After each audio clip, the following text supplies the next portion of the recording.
surga, kami mau mendengarkan firman-Mu. Berfirman Engkau di tengah-tengah kami. Hamba-Mu yang Kau percaya untuk menyampaikan kebenaran-Mu, Tuhan akan urapi dengan kuasa-Mu dan dengan hikmat. Terima kasih Bapa, kami menyerahkan pemberitaan firman Tuhan ini dalam pimpinan dan urapan kuasa Roh-Mu yang kudus. Di dalam nama Tuhan Yesus, kami siap mendengarkan firman-Mu. Haleluya. Kita semua katakan amin. Kita tetap bangkit berdiri.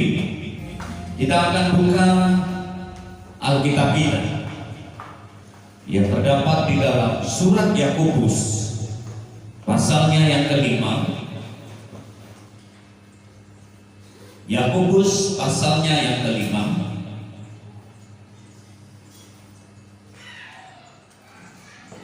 ayat 7 sampai dengan ayatnya yang ke-11. Yakobus pasal 5 ayat 7 sampai dengan ayatnya yang ke-11. Saya akan membaca ayat 7, jemaat membaca ayat 8, dan seterusnya dan seterusnya. Bersabar dalam penderitaan. Karena itu, saudara-saudara, bersabarlah sampai kepada kedatangan Tuhan.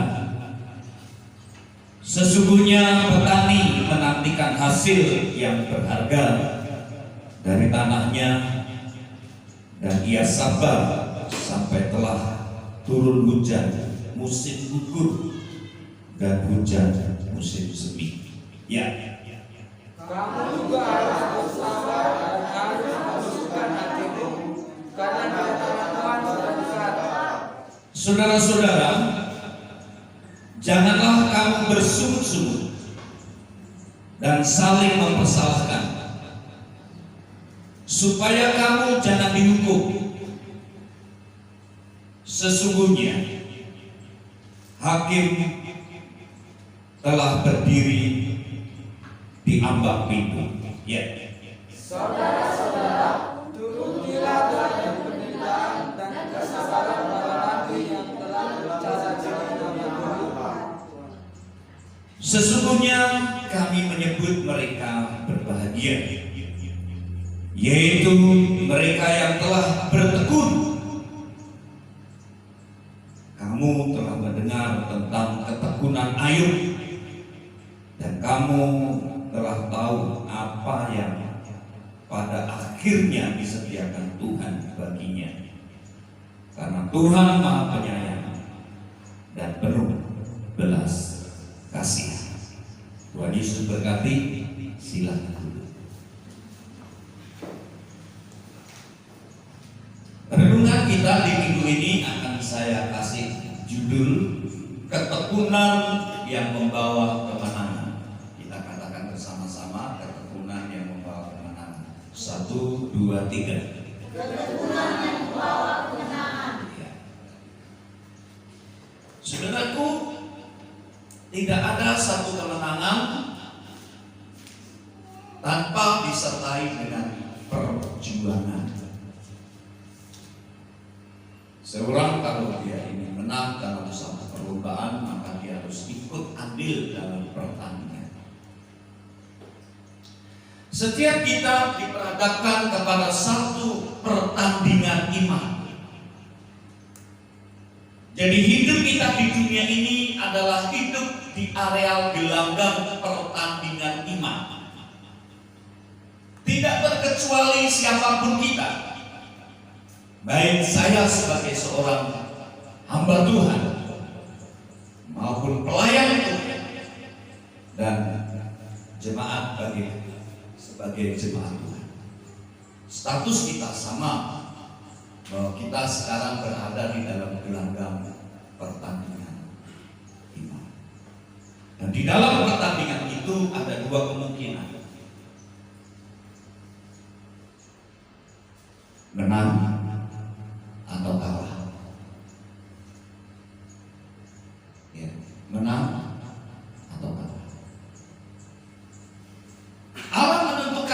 sebagai orang-orang yang berkemenangan. Allah tidak menginginkan kita sebagai orang-orang yang kalah di dalam kita menjalani pertandingan ini. Karena Yesus sudah membuktikan bahwa Dia satu pribadi yang telah menang. Dan kemenangannya boleh dinyatakan melalui kebangkitannya dari antara orang mati. Kemenangannya boleh dinyatakan bahwa Dia hidup lagi. Dan kemenangannya sudah Dia nyatakan Dia naik ke surga. Kembali duduk di sebelah kanan Allah Bapa. Dia menyediakan tempat bagi saya dan saudara. Dan suatu saat Tuhan akan datang kembali ke dalam dunia ini.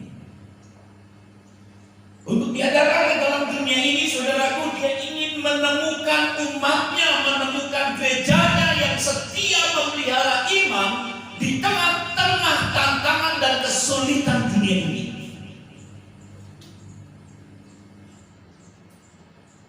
Sekali lagi saudaraku, saya katakan kedatangan Tuhan Yesus Kristus yang kedua kali, Dia ingin menemukan murid-muridnya, pengikutnya, gerejanya yang setia memelihara imannya di tengah-tengah kesulitan dan tantangan di dunia ini. Oleh sebab itu surat Yakobus mengingatkan kepada kita melalui kebenaran firman Tuhan di dalam ayatnya yang ke-7, pasalnya yang ke-5. Karena itu, saudara-saudara, bersabarlah sampai kepada kedatangan Tuhan. Bersabarlah sampai pada kedatangan Tuhan.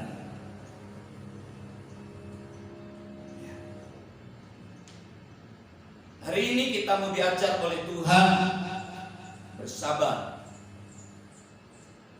Katakan bersabar. Bersabar. Kalau di tengah-tengah penderitaan, orang bersabar ini agak sulit.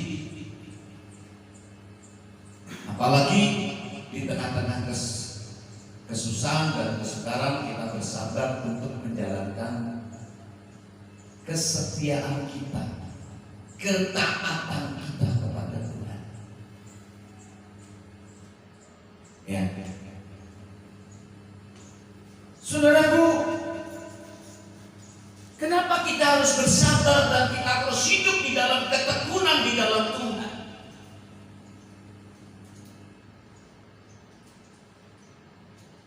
Yakobus memberikan contoh, mengingatkan kepada kita ayatnya yang ke-10. Mari kita baca ayatnya yang ke-10 bersama-sama. 1, 2, 3. Saudara-saudara, turutilah teladan penderitaan dan kesabaran para nabi yang telah berbicara demi nama Tuhan. Saudaraku, para nabi dan para rasul, nabi-nabi sebelum kedatangan Tuhan Yesus yang pertama kali, di dalam dia memberitakan kebenaran firman Tuhan, di dalam mereka melakukan kehendak Allah, disertai dengan kesabaran, kesetiaan dan ketekunan. Walaupun para nabi dulu banyak mengalami penderitaan, para nabi pada saat itu banyak sekali mengalami hal-hal yang membuat dirinya menderita. Namun dia tetap tekun, dia tetap bersabar di dalam penderitaan itu dengan dia taat menjalankan apa yang menjadi perintah Tuhan. Sebab kalau dia tidak tekun, tidak taat, tidak sabar, maka banyak para nabi yang mungkin tidak sampai kepada garis finishnya. Demikian juga para rasul, murid-murid Tuhan Yesus, gereja mula-mula. Mereka hidup dalam ketaatan, ketekunan dan kesabaran di dalam melakukan perintah dan kehendak Tuhan dan mempertahankan imannya kepada Yesus sekalipun banyak mengalami penderitaan. Ya, banyak mengalami penderitaan. Maka Tuhan Yesus berfirman, berbagailah orang yang bertahan sampai akhir, sampai kesudahannya, maka dia akan diselamatkan. Maka ada istilah kalau di dalam Wahyu mengatakan, hendaklah engkau setia sampai akhir. Amin. Amin. Setia sampai mati. Seperti Yesus telah memberikan teladan melakukan kehendak Bapanya di surga sampai dia setia sampai akhir, sampai mati di atas kayu salib. Sekalipun harus menanggung banyak ganjaran dan penderitaan. Ternyata saudaraku, kita mulai berpikir menjadi orang Kristen bukanlah satu perjalanan yang mudah. Amin. Amin. Kita harus mulai sekarang harus merenungkan bahwa ternyata menjadi orang Kristen itu bukan memasuki perjalanan hidup yang mudah, tapi menjadi orang Kristen mengambil keputusan untuk memasuki perjalanan yang sempit karena penderitaan. Pikul salib jalannya sempit. Amin. Amin. Jadi kita harus melengkapi itu. Nah, oleh sebab itu tatkala kita dibenturkan ataupun kita menghadapi sesuatu kehidupan yang tidak sesuai dengan keinginan hati kita, mari jangan kita putus asa untuk berhenti melakukan kehendak Allah, untuk berhenti melakukan apa yang menjadi hal-hal yang disukai oleh Tuhan.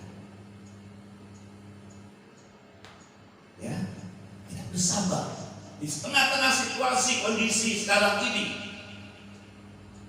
dampak dari virus corona yang berakibat kepada banyak hal, dan terutama di dalam segi perekonomian, karena ini sangat-sangat mempengaruhi kehidupan semua orang.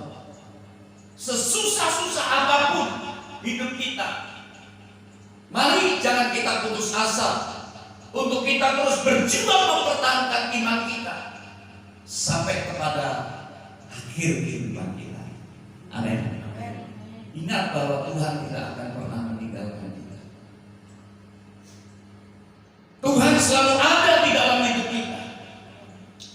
Maka Yakobus mengingatkan kepada kita supaya kita terus bersabar di dalam penderitaan, bertekun di dalam kesusahan kita, bertekun di dalam Tuhan. Sekalipun kita menghadapi kesulitan, ujian, tantangan yang mungkin tidak sesuai dengan keinginan hati kita, mari kita terus memandang Tuhan, lakukan sesuatu yang baik di hadapan Tuhan, dan niscaya ada saatnya Tuhan menjadikan segala sesuatu indah pada waktunya.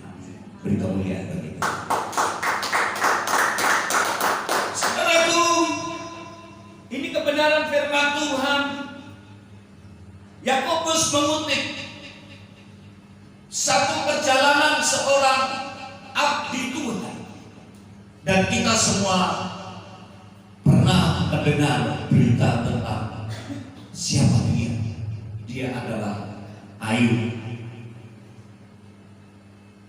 Sesungguhnya kami menyebut mereka berbahagia, yaitu mereka yang telah bertekun. Bertekun. Kamu telah mendengar tentang ketekunan Ayub,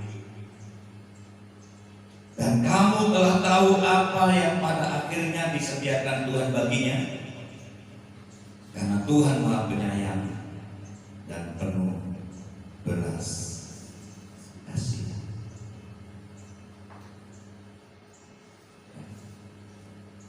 Kita semua, saya percaya, pernah mendengar tentang kisah Ayub.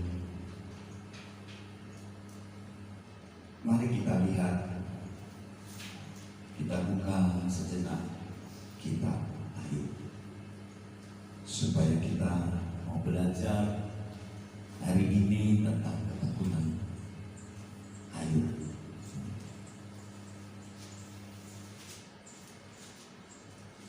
Kita buka kitab Ayub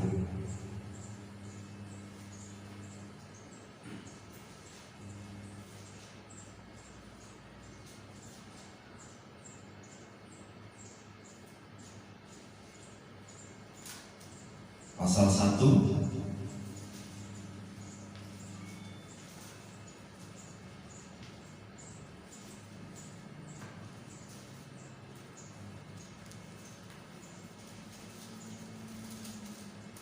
Sudah ketemu?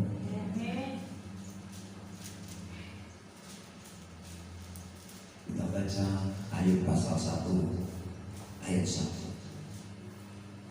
1, 2, 3. Ada seorang laki-laki di tanah Uz bernama Ayub. Orang itu saleh dan jujur, dia takut akan Allah dan menjauhi segala kejahatan. Ada seorang laki-laki di tanah Uz bernama Ayub. Orang itu pertama apa? Saleh. Yang kedua, jujur. Yang ketiga, takut akan Allah. Yang keempat, menjauhi segala kejahatan. Banyak orang berpikir, saudaraku, kalau orang hidupnya sudah saleh, jujur, takut akan Tuhan, dan menjauhi segala kejahatan, maka orang itu tidak diizinkan oleh Tuhan untuk mengalami sesuatu yang buruk.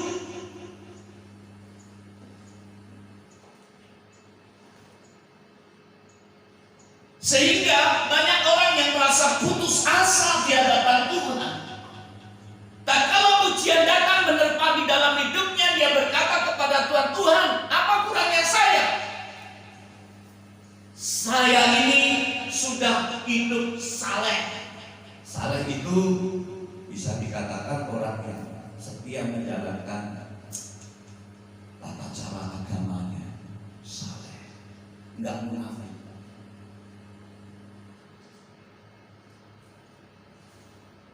Kurang apa Tuhan? Aku ini orang yang jujur.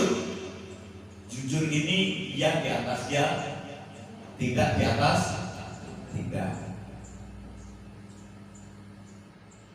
Aku ini sudah hidup benar di hadapanmu. Aku takut akan namamu. Dan aku sudah berusaha untuk mencari kejahatan. Kenapa hal ini bisa terjadi terhadap saya? Ya.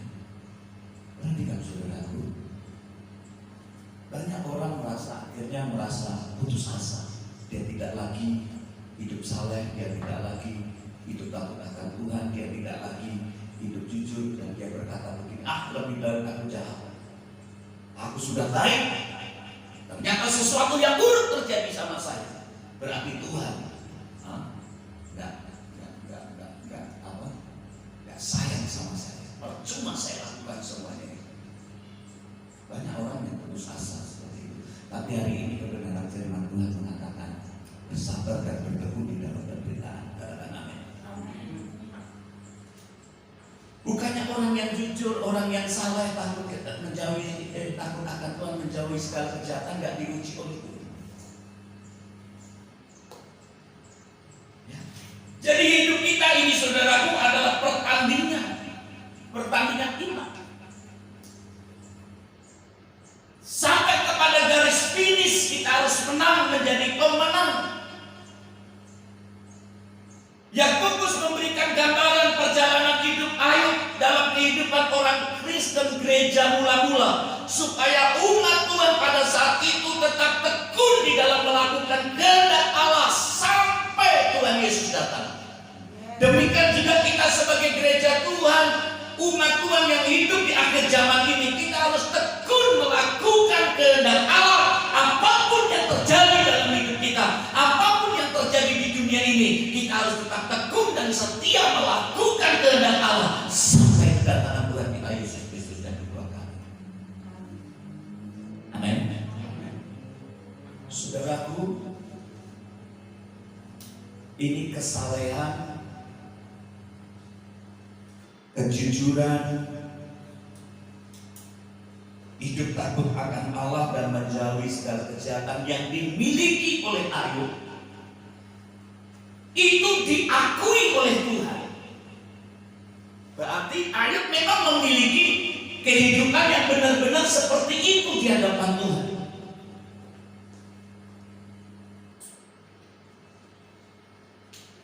Dan itu Tuhan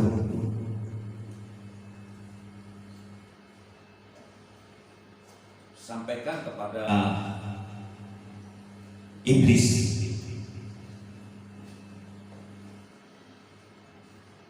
Jadi kalau kita baca di dalam Ayub pasal 1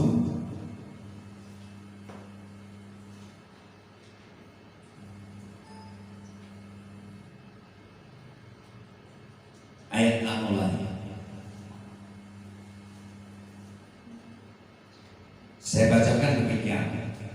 Pada suatu hari datanglah anak-anak Allah menghadap Tuhan, dan di antara mereka datang juga iblis.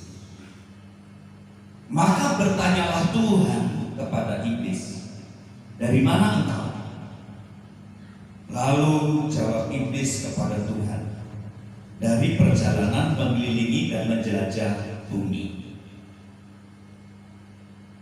Lalu bertanyalah Tuhan kepada iblis, "Apakah engkau memperhatikan hamba-Ku Ayub?" Artinya saudaraku, Tuhan itu kenal Ayub dan Tuhan juga kenal kita. Amin. Sampai di mana kualitas kita sebagai orang percaya, kualitas kesalehan kita,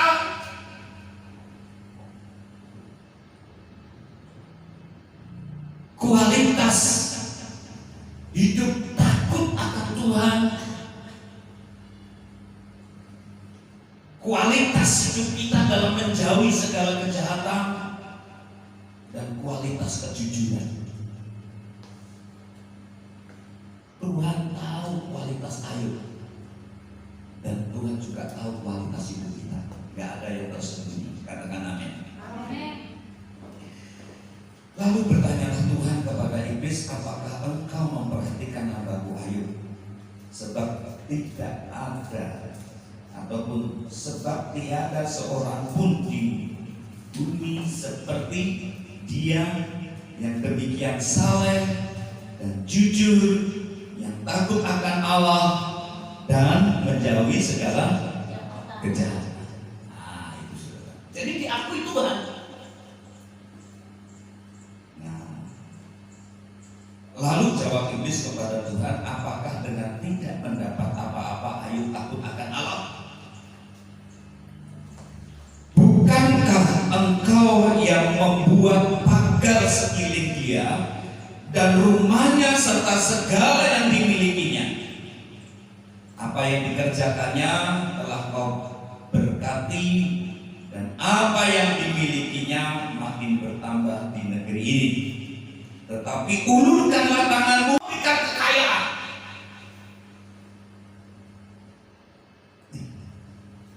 Coba kalau kekayaannya engkau ambil, pasti dia akan menuntuki engkau. Pasti dia akan meninggalkan engkau. Ini sudah. Dan Allah mengizinkan itu, sehingga dalam waktu 1 hari Ayub kehilangan hartanya. Bagaimana kira-kira kalau terjadi dalam hidup kita? Harta yang dikumpulkan bertahun-tahun dalam 1 hari habis. Ternaknya habis, semua yang dimiliki habis, bahkan anak-anaknya pun mati. Wow, satu ujian yang sangat berat tentunya, amin. Amin. Tetapi Ayub mengatakan khotbah saya kemarin, terpujilah Allah yang memberi dan punya kuasa juga untuk mengambil. Karena hidup ini semua yang kita miliki ini titipan, katakan titipan. Sekali lagi katakan titipan Tuhan. Jadi kita ini sebenarnya hidup hanya dititipi. Kemarin kita sudah belajar firman Tuhan bahwa kita hidup tidak membawa, kita lahir tidak membawa apa-apa, dan nanti kita pulang pun tidak akan membawa apa-apa, karena apa yang kita miliki itu hanya titipan. Gak ada yang bisa kita pertahankan. Maka ayo betul, terpujilah Allah yang memberi, dan terpujilah juga Dia yang punya kuasa untuk mengambil. Dan perkara yang paling berat di dalam hidup kita, kalau kita merasa memiliki sesuatu yang ada di dunia ini, nah ini adalah beban berat yang ada di dalam hidup kita. Tetapi kalau kita sadar bahwa semua itu yang punya adalah Tuhan, maka kita tidak punya beban yang begitu merintangi kita di dalam kita menjalankan pertandingan iman ini. Amin, saudaraku. Amin. Ini saudaraku, ini perlu pemahaman dalam diri kita. Walaupun Tuhan tahu bahwa kita membutuhkan semua ini. Saudaraku, dengan ketekunan Ayub diuji, imannya diuji, kesetiaannya diuji, kejujurannya diuji. Dan waktu dia mengalami penderitaan ini, dia tetap setia kepada Tuhan. Kebenaran firman Tuhan kata, istrinya mulai nggak tahan menghadapi dan melihat penderitaan suaminya. Ya. Anaknya mati, oke lah, katanya hartanya habis. Tapi waktu Ayub dijamah tubuhnya, semua dalam keadaan saya nggak bisa membayangkan, karena belum pernah melihat orang yang punya penyakit seperti Ayub ya. Itu badannya itu kalau gatal digaruk dengan tangan saja sudah nggak terasa, sudah mati rasa.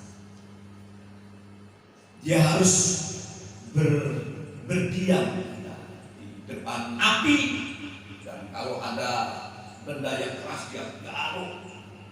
Wah, mengerikan. Dan mungkin orang percaya akhir zaman tidak ada yang mengalami penderitaan seperti Ayub ini. Dan melihat keadaan seperti itu, istrinya bimbang akan Tuhan, mulai ragu akan kasih setia Tuhan, sampai dia berkata kepada Ayub, apakah dengan keadaanmu seperti ini engkau tetap setia kepada Tuhanmu? Padahal engkau sudah hidup saleh, engkau sudah hidup benar, engkau takut akan kejahatan, dan aku tahu engkau sebagai suami yang jujur. Tetapi inikah yang kau dapat dari Tuhanmu? Apakah engkau tetap setia kepada Tuhan? Dan akhirnya istrinya tinggalkan Ayub.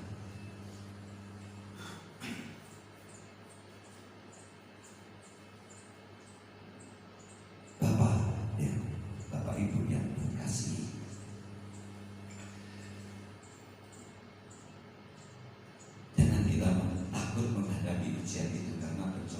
ujian dan pencobaan itu tidak melampaui kekuatan. Tuhan tahu kekuatan kita. Tuhan sudah mengukur kekuatan Ayub bahwa dia mampu. Tapi bukan dalam arti setiap kita tidak menghadapi ujian. Semua orang percaya akan menghadapi ujian dan tantangan. Tetapi Tuhan mau supaya kita bertekun melakukan kehendak Allah di tengah-tengah tantangan, di tengah-tengah ujian, di tengah-tengah kesulitan, di tengah-tengah kesukaran yang kita hadapi itu. Sebab orang yang setia dan yang tekun di dalam penderitaan itu, maka orang itu akan beroleh sesuatu hasil yang matang di dalam hidupnya. Amin. Mari kita baca dulu Yakobus pasal 1.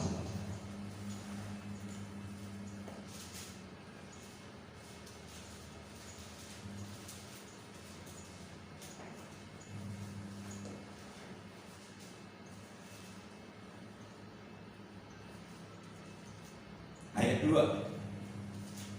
Yakobus pasal 1 ayat 2.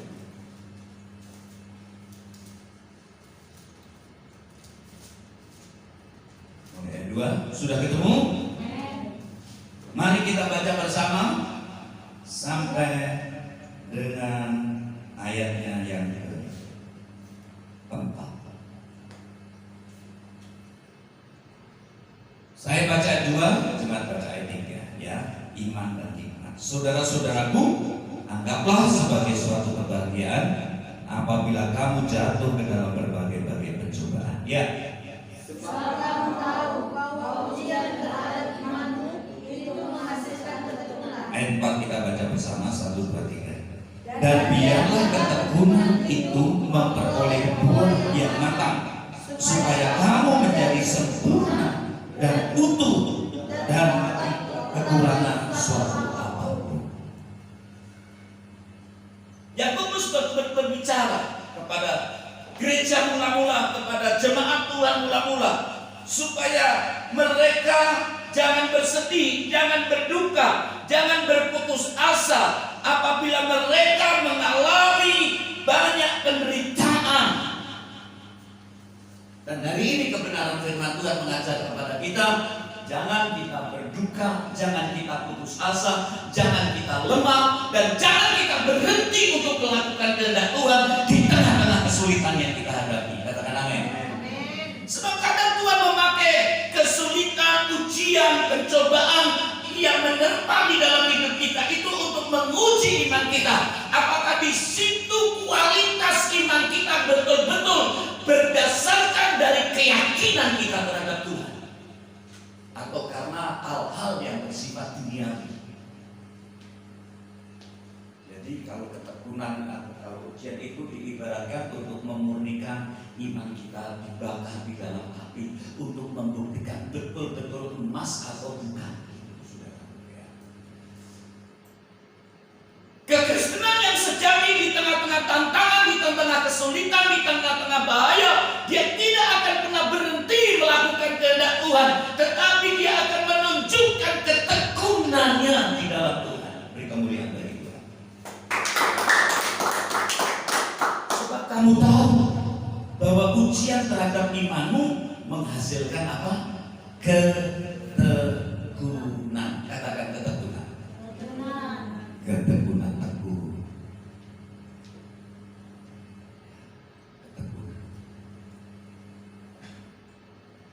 Ingat, sebab kamu tahu bahwa ujian terhadap imanmu.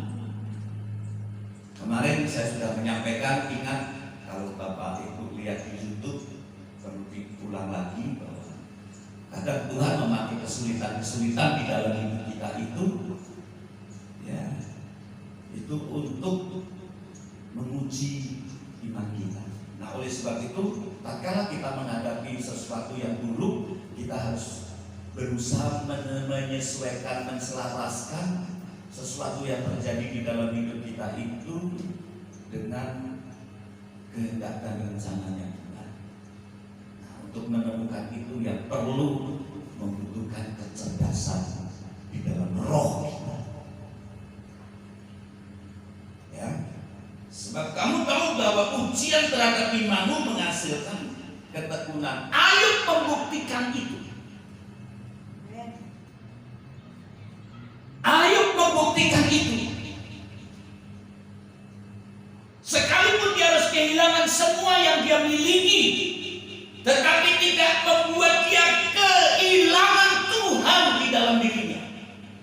Justru dia menemukan Tuhan di tengah-tengah penderitaan yang dia alami karena ketekunannya kepada Tuhan. Amin. Amin. Kita akan melihat ketekunan Ayub. Mungkin kita tidak seperti Ayub. Sekarang kita sedang menanti kedatangan Tuhan. Kita sedang menanti kedatangan Yesus Kristus yang kedua kali. Tahukah saudaraku, menjelang kedatangan Tuhan Yesus Kristus yang kedua kali, bahwa dunia ini akan diwarnai dengan kehidupan manusia yang hidupnya semakin tidak berkenan di hadapan Tuhan. Di satu sisi kejahatan semakin meningkat. Kita sudah belajar kemarin, yang cemar semakin cemar, yang jahat semakin jahat, yang benar semakin benar, yang kudus semakin kudus. Maka saudaraku, kita harus pahami bahwa keadaan dunia ini bukan semakin baik. Kalau kita baca di dalam 2 Timotius, kita buka 2 Timotius. 2 Timotius pasal 3.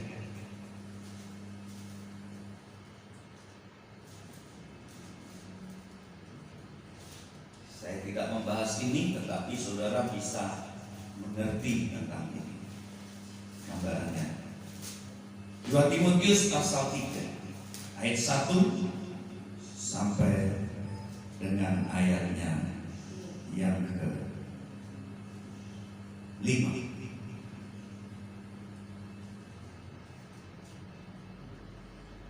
Ketahuilah bahwa pada hari-hari terakhir akan datang masa yang sukar.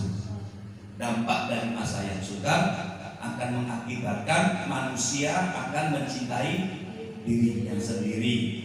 Akibat dari sukarnya hidup ataupun sukarnya dunia ini, manusia akan menjadi hamba uang. Manusia akan membuang. Manusia akan menyombongkan diri. Mereka akan menjadi penfitnah. Mereka akan berontak terhadap orang tua dan tidak tahu berterima kasih, tidak memperdulikan agama, tidak tahu mengasihi, tidak mau berdamai, suka menjelekkan orang, tidak dapat menekan diri, garang, tidak suka yang baik, suka mengkhianat, tidak berpikir panjang, berlagak tahu, lebih menuruti hawa nafsu daripada menuruti Allah. Secara lahiriah mereka menjalankan ibadah mereka, tetapi pada hakikatnya mereka memungkiri kekuatannya. Jauhilah mereka itu. Saudaraku, sekali lagi saya katakan bahwa keadaan dunia menuju kepada kebinasaan, bukan semakin baik. Ingat ini, jangan engkau berharap dunia ini semakin baik. Kalau engkau berharap dunia semakin baik, maka harapanmu tidak sesuai dengan apa yang dikatakan firman Tuhan. Amin. Dunia akan semakin mengalami kesukaran, dan dampak dari kesukaran itu akan memunculkan manusia-manusia seperti itu.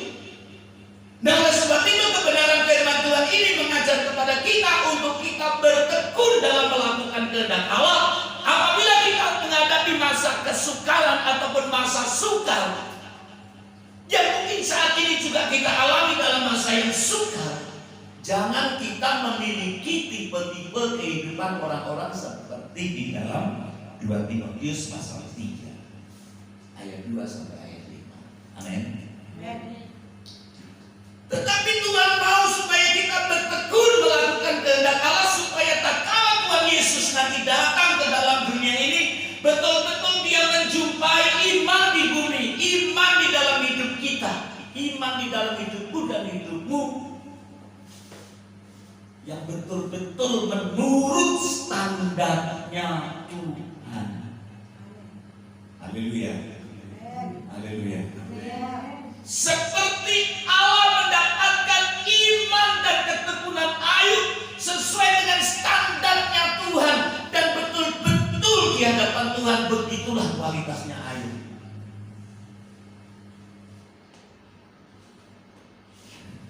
Dan akibat dan ketekunan itu luar biasa. Kamu telah mendengar tentang ketekunan Ayub. Jadi ketekunan kita harus diuji di tengah-tengah kesusahan. Ya.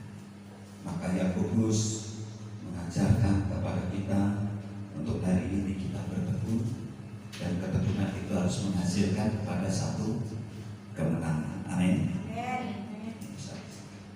Yakobus tadi pasalnya ya. Sesungguhnya kami menyebut mereka berbahagia, yaitu mereka yang telah bertekun. Kamu telah mendengar tentang ketekunan Ayub, dan kamu telah tahu apa yang pada akhirnya disediakan Tuhan baginya. Apa yang disediakan Tuhan? Kemenangan. Kita buka Ayub.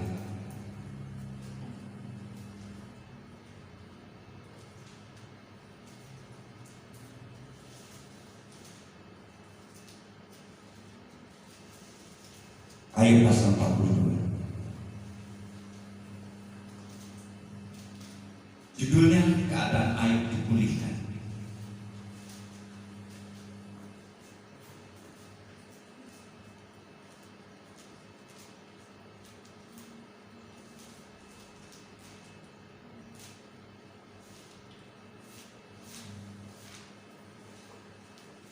Kita ketemu Ayub pasalnya yang ke-42.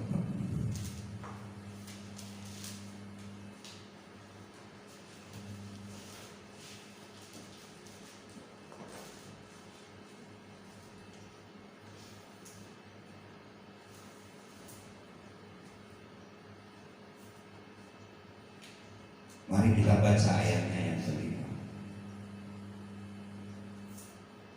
Ayatnya yang kelima dulu. Mari kita baca bersama. 1, 2, 3.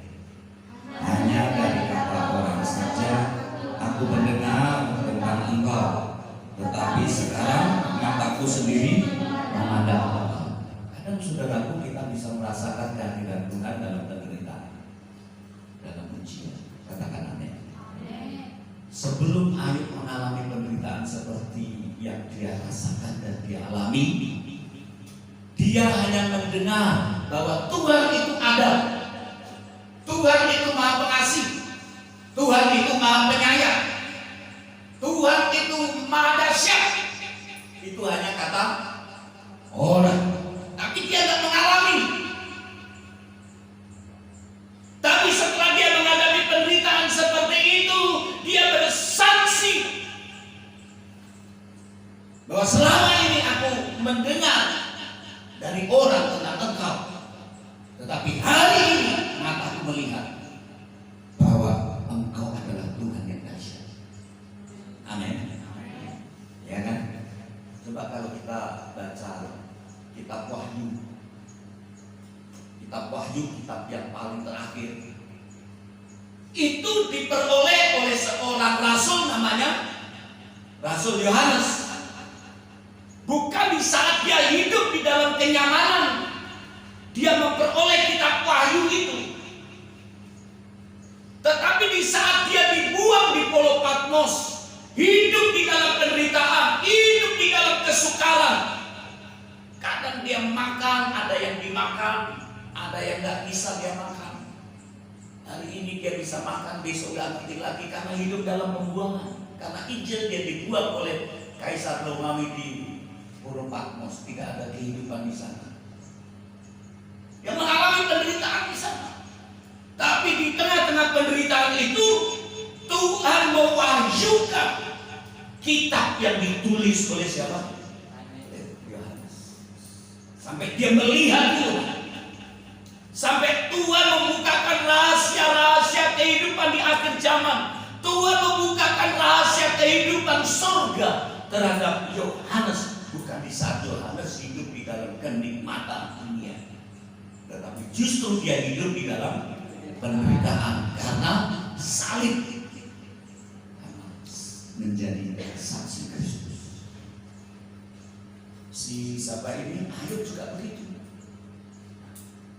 Jadi kadang Tuhan izinkan penderitaan datang dalam hidup kita supaya kita bisa melihat Tuhan. Oleh sebab itu temukan Tuhan di tengah-tengah kesukaran, di tengah-tengah ujian, di tengah-tengah keadaan. Jangan engkau putus asa, temukan Tuhan sampai engkau menemukan Tuhan. Kalau engkau menemukan Tuhan, engkau akan berkata begini, memang Tuhan itu dahsyat, memang Tuhan baik, memang Tuhan gak pernah meninggalkan hidupmu, memang Dia gembala yang baik. Kalau Dia menjadi gembala yang baik, kadang Tuhan izinkan kita menghadapi kekurangan. Sudah tidak ada lagi yang bisa kita harapkan. Dulu saudaraku, saya merintis pekerjaan Tuhan tahun 89 masuk, tahun 90, 91 kami sudah merintis pekerjaan Tuhan itu. Dulu belum ada kompor gas. Masih kalau masak pakai kompor sumbu. Dan minyaknya minyak tanah. Ini Ibu Gembala. Waktu Ibu Gembala mengandung anak kami yang pertama, namanya Lydia Kristiani. Kami, ya namanya kan orang apa? Orang hamil itu biasanya ada kesukaan yang khusus. Itu yang disebut ngidam. Ya kan? Saya waktu itu tidak berpikir. Dan memang bukan nggak pikir mau membelikan sesuatu untuk Ibu Gembala itu. Saat dia mengingini sesuatu karena tidak kebeli. Dulu kami punya cincin nikah. Kami nikah di Medan. Kami punya cincin nikah. Kami harus datang ke Bengkulu, harus kontrak rumah untuk ibadah. Kami jual cincin itu demi pekerjaan Tuhan. Kami mengalami penderitaan yang begitu sulit. Kadang ada beras, Tuhan berhadapkan itu. Tapi nggak ada. Bagaimana caranya untuk memasak? Kenapa? Karena minyak nggak ada. Akhirnya Ibu Gembala carilah bekas-bekas triplek yang kering itu, diambil, ya, dia masak.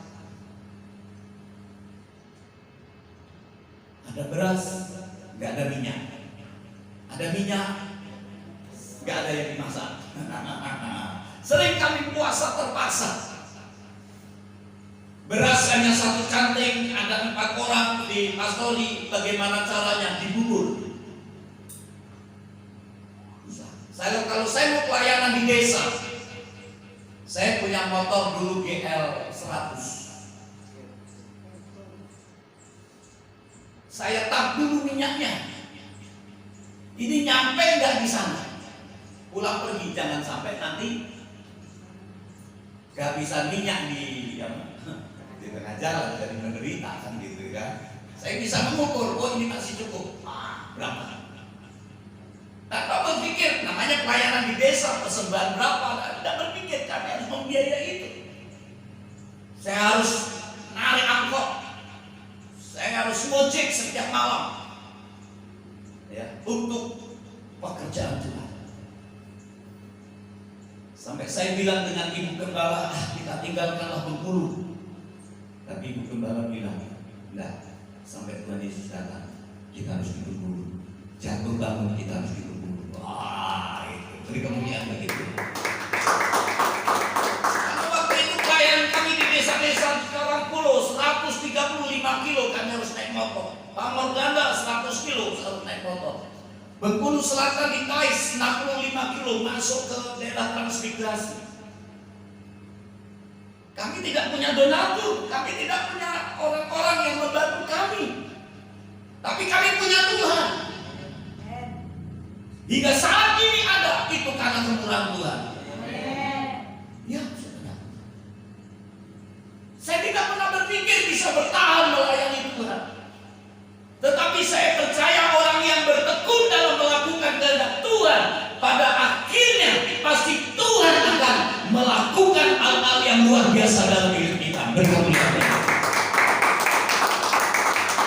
Saya tidak berharap menjadi hamba Tuhan kemudian di akhir hidup saya menjadi hamba Tuhan yang kaya raya. Tidak. Karena harta saya di surga. Kalau saya pelayanan di penjara, ada seorang yang selalu memeluk saya, namanya Bapak Ustadz Rasid.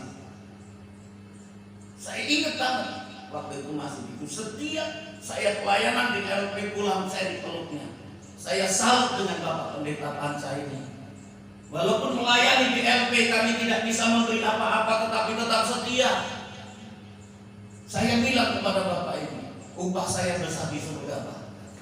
Apa itu Pak, upah di surga? Ya. Bayangkan saudara, kalau satu sekali seadanya mendatangkan pemuka agama, memberikan ceramah di LP itu, paling nggak kan dapat honor kan, ya, uang bensinnya lah begitu kan. Saya nggak pernah. Saya bilang kalau satu hari honor saya itu 100.000 Pak. Kalau 1 minggu berarti 1 bulan itu 400.000 kan, ya kan? Kali 1 tahun berapa kira-kira itu? 100.000, 400.000 kali 4 juta ya. Betul tidak itu? 1 minggu 100.000 kali 1 bulan 400.000 kali 10 Hah? 4 juta tambah 2 4 juta lah 800 kali 20 tahun. Saya melayani di LP dari tahun 92 sampai sekarang. Berapa tahun? Saya simpan di surga. Itulah simpanlah hartamu di surga. Itu Pak maksudnya upahku besar di surga. Karena di dunia ini aku tidak menerima upah apa. Ya saudara. Sampai sekarang. Ya. Saya melayani Tuhan, tapi Tuhan tidak pernah biarkan kalau hidup kita bertekun di dalam Tuhan. Haleluya. Dengar anak-anak muda, kalau sejak muda engkau setia bertekun melayani Tuhan, bukan Pak Pendeta yang menjamin hidupmu, bukan orang tuamu yang menjamin hidupmu, Tuhan yang punya alam semesta ini menjamin hidupmu. Percayalah, saya ini pelakunya dari tahun 89. Pelaku saya dengan Ibu Gembala ini, pelaku mengalami pahit getirnya melayani Tuhan. Suatu saat kami dalam pastori nggak punya beras, mau beli nggak bisa. Ini kesaksian betul. Tiba-tiba orang datang mengakunya dari Jakarta. Sekitar jam 2, jam 3 sore. Waktu itu ada adik saya, Amin, almarhum ya. Dia sedang, dulu kami tinggal di kampung Cina. Sedang mainlah dengan temannya. Ada ibu-ibu yang bilang begini, Dek, di sini ada rumah pendeta. Nah, di situ dulu kami ada 2 gereja kami dengan gereja Metodis. Mungkin adik saya menghormati yang tua, pendeta dulu namanya almarhum Bapak Arim Obaja. Adik saya bilang, ada Bu, itu rumah, itu gereja, itu ada Pak pendetanya tinggal di situ, ada kakaknya pendeta itu di rumah, karena dia menghargai itu. Oh ya, terima kasih deh, kita ketok lah sampai 1/2 jam gitu kan, rumah pendeta itu tidak dibuka-buka. Ini saksi Ibu Gembala. Ibu ini balik tanya lagi, Dek, di mana lagi di sini ada pendeta? Oh, kakak kami pendeta, gitu sebenarnya. Kakak kami pendeta, ya. Bisa kami ketemu yang nanti? Dilihat sedang berdoa di atas, jadi di bawah untuk berdoa di lantai. Jadi rumah ini dulu rumah gadis bunuh diri. Orang tidak berani tinggal di situ. Berjuta-juta dikontrak 3 tahun, baru 2 bulan orang itu kabur. Karena rumah ini rumah gawat darurat, banyak hantunya. Ini kesaksian betul saudaraku. Jadi dari rumah hantu kami jadikan rumah Tuhan gitu. Maka kami di situ sering berdoa gitu ya kan. Itu dulu gadis bunuh diri minum bau baikon di situ. Nah menurut orang Cina kalau rumah itu rumah gadis bunuh diri kan rumah sial, nggak boleh lagi di. Nah kami lah yang dulu. Oh nanti dulu dia kakak kami baru berdoa. Setelah ketemu bisa sih. Dia kasih berkat. Sampai sekarang kami nggak pernah ketemu ibu itu. Katanya begini, kami kehilangan mobil. Hasil kalau ketemu mobil itu persepuluhan dari harga mobil itu kami persembahkan untuk hamba-hamba Tuhan. Begitu saudara. Wah, akhirnya diberikanlah kepada kami. Akhirnya 3 bulan kami nggak pernah beli beras. Dari berkat itu, oh, haleluya. Tuhan sanggup memberikan itu. Banyak kesaksian kami saudara. Kami sedang perjalanan mau GPI berdoa. Saya, Ibu Gembala, Ibu Rita, dengan Ibu Amalu, perempuan 3 laki-laki cuma saya. Saya berangkat dari sini jam 3 sampai di tengah hutan antara tumbuhan. Bener nih. Wah, pecah, gelap. Perempuan semua lagi kan. Tiba-tiba saudaraku, nggak ngerti orang ini orang atau malaikat, tidak ngerti saya. Tiba-tiba dia berhenti naik motor itu, dia bantu saya. Dia bantu, Pak sabar ya, iya. Di tengah maksud saya, ya udah nantilah tunggu terang gitu kan. Dia bantu saya. Sampai saya cepat. Saya naikkan masabat dengan naikkan dongkrak. Saya mau cari orang itu. Saya bilang dengan dia, mana orang tadi mau saya kasih uang? Udah nggak ada. Langsung hilang. Wow, ini orang-orang yang diutus oleh Tuhan. Saat kami kekurangan juga begitu. Saudaraku, jangan putus asa. Apapun kesulitan hidupmu, kalau itu tetap setia, tekun melakukan kehendak Tuhan, ujung-ujungnya ada sesuatu hal yang indah yang akan kau dapatkan. Oleh sebab itu melalui tema ini bertekun, ketekunan yang membawa kemenangan. Ayub memperoleh kemenangan. Yang pertama kemenangan dia di tengah-tengah kesusahan, di tengah-tengah kesukaran, dia melihat Tuhan. Dia merasakan bahwa Tuhan itu realita, real, ada, nyata, bukan hanya sekedar cerita. Amin. Dan ada Tuhan menghadapkan kita kepada kesusahan, gelombang kehidupan kita alami, dan kita harus memasuki itu supaya kita melihat kuasa Yesus itu nyata dan kita alami, sehingga kita bisa menyaksikan bahwa Tuhan itu hidup dan Dia adalah ada. Amin. Nah, di tengah-tengah kesukaran dan kesusahan yang kita hadapi sekarang ini, saudaraku, jangan berhenti. Jangan. Tuhan akan menuntun engkau, Tuhan akan melindungi engkau. Saya percaya kalau kita berbuat sesuatu untuk orang, orang itu pasti memperhitungkan sesuatu untuk kita karena kita berbuat baik kepada dia. Apalagi Tuhan. Tuhan yang maha baik. Dia tidak akan pernah menutup mata. Jangankan tenaga, waktu dan pikiranmu, air matamu itu diperhitungkan oleh Tuhan. Dan itu tidak sia-sia. Jadi payamu, engkau tinggalkan rumahmu, engkau beribadah kepada Tuhan dengan masa yang sukar seperti ini. Percaya, imanmu itu yang menyelamatkan engkau. Dan Tuhan peduli atas hidup. Sekalipun Tuhan gak tolong aku tetap setia. Seperti Sadrak, Mesak dan Abednego. Sekalipun Tuhan gak tolong aku, ingat Tuhan, aku tidak akan pernah menyembah patung Tuhan Raja. Tapi akhirnya Tuhan tolong, Tuhan selamatkan dari maut. Ini saudara. Jadi akhirnya melalui kebenaran firman Tuhan ini, biarlah kita menjadi orang-orang yang berbahagia di akhir hidup kita. Katakan amin. Di akhir hidup kita, tujuan kita, walaupun kita tidak mendapatkan janji Tuhan di muka bumi ini, itu tidak membuat kita putus asa mengiring Tuhan. Tapi kalau Tuhan Yesus datang nanti yang kedua kali, kita akan memperoleh hasil ketekunan dan kesetiaan kita dalam melakukan kehendak Bapa. Kita akan tinggal bersama dengan Dia di dalam kerajaan itu. Harta yang mulia yang Allah sediakan bagi kita, yang setia dan yang tekun melakukan kehendak Tuhan. Akhirnya, mari kita bertekun.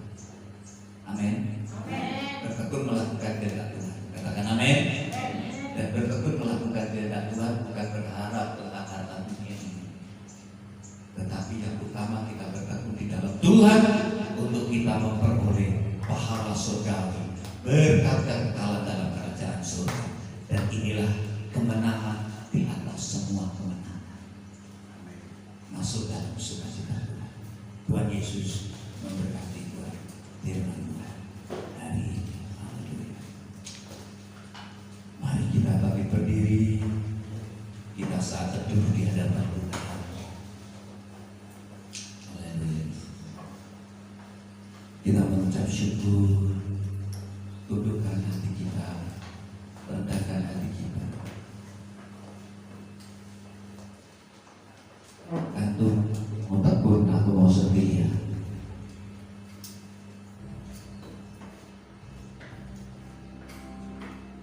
Haleluya.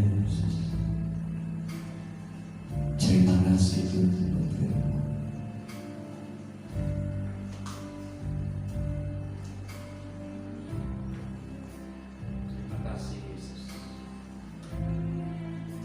Mari bersatu kita bersyukur buat firman. Hari ini Tuhan berbicara kepada kita dalam hal ketekunan. Ketekunan sampai akhir sehingga membuahkan kemenangan.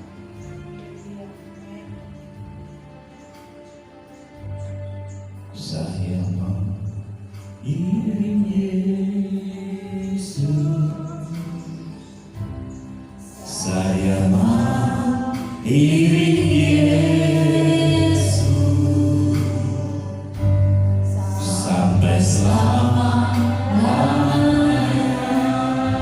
Saya mau iring Yesus. Saya mau iring Yesus.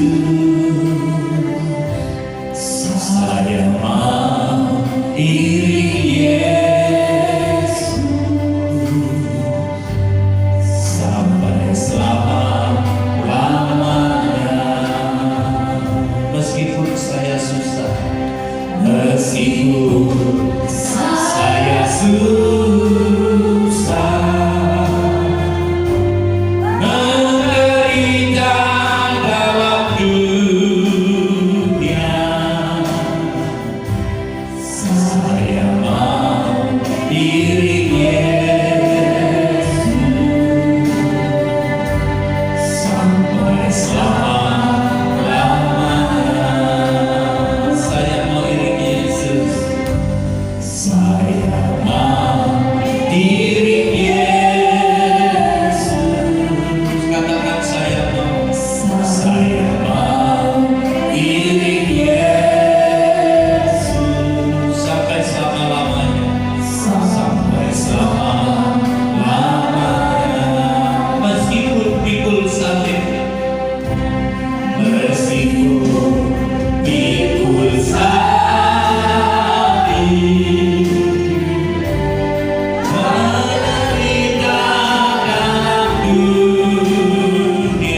ajar kami untuk bertekun di dalam Engkau. Walaupun rintangan, godaan, tantangan kami hadapi, tapi biarlah kami memiliki tekad di dalam hati kami untuk kami bertekun melakukan kehendak-Mu, karena Engkau telah mengajarkan kepada kami dalam ketekunan-Mu menyelesaikan kehendak Bapa di surga sampai Engkau mati di atas kayu salib.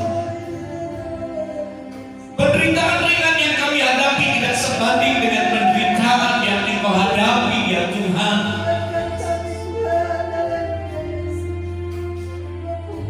Tetapi Engkau tetap menunjukkan kesetiaan dan ketekunan-Mu sekalipun Engkau harus menghadapi penderitaan yang begitu berat. Tuhan, kami sadar bahwa kami telah Engkau tetapkan menjadi murid-Mu, menjadi orang yang percaya kepada-Mu. Dan tatkala kami mengambil keputusan percaya kepada-Mu, mau iring Engkau, ada salib yang harus kami pikul. Dan biarlah kami tekun memikul salib seperti Engkau tekun memikul salib sampai ke Golgota. Kami juga akan tekun memikul salib kami, menyalibkan kehendak daging kami sampai akhir hidup kami. Dan hanya Engkau yang kami permuliakan, hanya Engkau yang kami agungkan dan kami muliakan. Dan hanya kehendak-Mu lah yang akan terjadi, yang akan kami lakukan selama kami hidup di muka bumi ini. Terima kasih buat kebenaran firman-Mu. Kami rindu memiliki spirit semangat hidup seperti para nabi, para rasul. Mereka hidup dalam ketekunan melakukan kehendak-Mu, menjadi saksi-Mu di tengah-tengah penderitaan mereka. Terima kasih Tuhan. Dan bila semangat itu ada di dalam hidup kami, spirit itu ada dalam hidup kami, berkati kami sehingga kebenaran firman-Mu menjadi rema, kekuatan, penghiburan. Di dalam berkat nama Tuhan Yesus kami sudah berdoa dan mengucap syukur. Haleluya. Semua kita yang diberkati Tuhan bersama dengan saya katakan amin. Beri kemuliaan Tuhan. Tuhan Yesus berkati selalu.